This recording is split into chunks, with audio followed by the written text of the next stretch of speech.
हाँ देखो question number 46 देखो, इधर ध्यान दो, समझे, इधर देखो।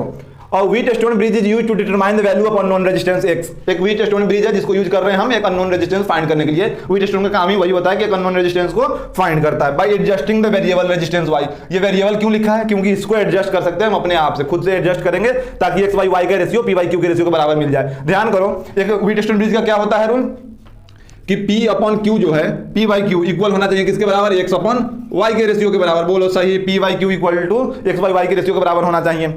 ये होता है अपना व्हीट स्टोन ब्रिज का कंडीशन। तो ये इस कंडीशन तक पहुंचने के लिए हमसे पूछा गया है फॉर द मोस्ट प्रिसाइज मतलब most accurate value measurement of x the resistance P and Q कितना होना चाहिए ताकि एक्सपेरिमेंट जो हम कंडक्ट कर रहे हैं उसका वैल्यू बहुत ज्यादा एक्यूरेट आए। तो देखो एक यहाँ पे नोट लिख दिए हैं, in order to decrease error in the experiment P and Q should be approx equal and small. तो मेजरमेंट में जो मेजरमेंट हम कर रहे हैं उसका एरर कम करते जाओ। अब एररलेस होगा, जितना ज्यादा कम एरर होगा, है ना, जितना कम एरर करोगे उतना एक्सपेरिमेंट बेहतर निकल कर आएगा, है ना।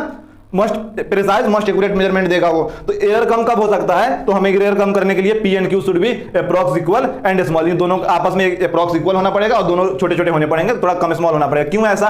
क्योंकि देखो P अपन Q का जो रेशियो है वो एक्स अपन वाई के रेशियो के बराबर होना पड़ेगा। अब ये दोनों छोटे छोटे होंगे तभी तो y को हम सेल्फ एडजस्ट करके मतलब एडजस्ट करके इसके रेशियो के बराबर कर सकते हैं। ये बहुत ज्यादा लार्ज हो जाएगा तो हम इसको एडजस्ट करेंगे, बहुत ज्यादा एरर आएगा, इस कारण से ऐसा लिखा हुआ है। ठीक, तो क्या लिखोगे यहाँ ऑप्शन में देखो, should be approximately equal and are small, ये हो जाएगा पहला option. Should be very large and unequal ये नहीं हो सकता, बताए, क्योंकि अगर ये बहुत बड़े हो जाएंगे ये दोनों तो इन दोनों के रेशियो के बराबर इसका लाने में हमें बहुत ज्यादा एरर प्रोड्यूस होगा, है ना, क्योंकि वाई वेरिएबल अब जितना ज्यादा बढ़ाओगे एरर की पॉसिबिलिटी बढ़ती जाएगी।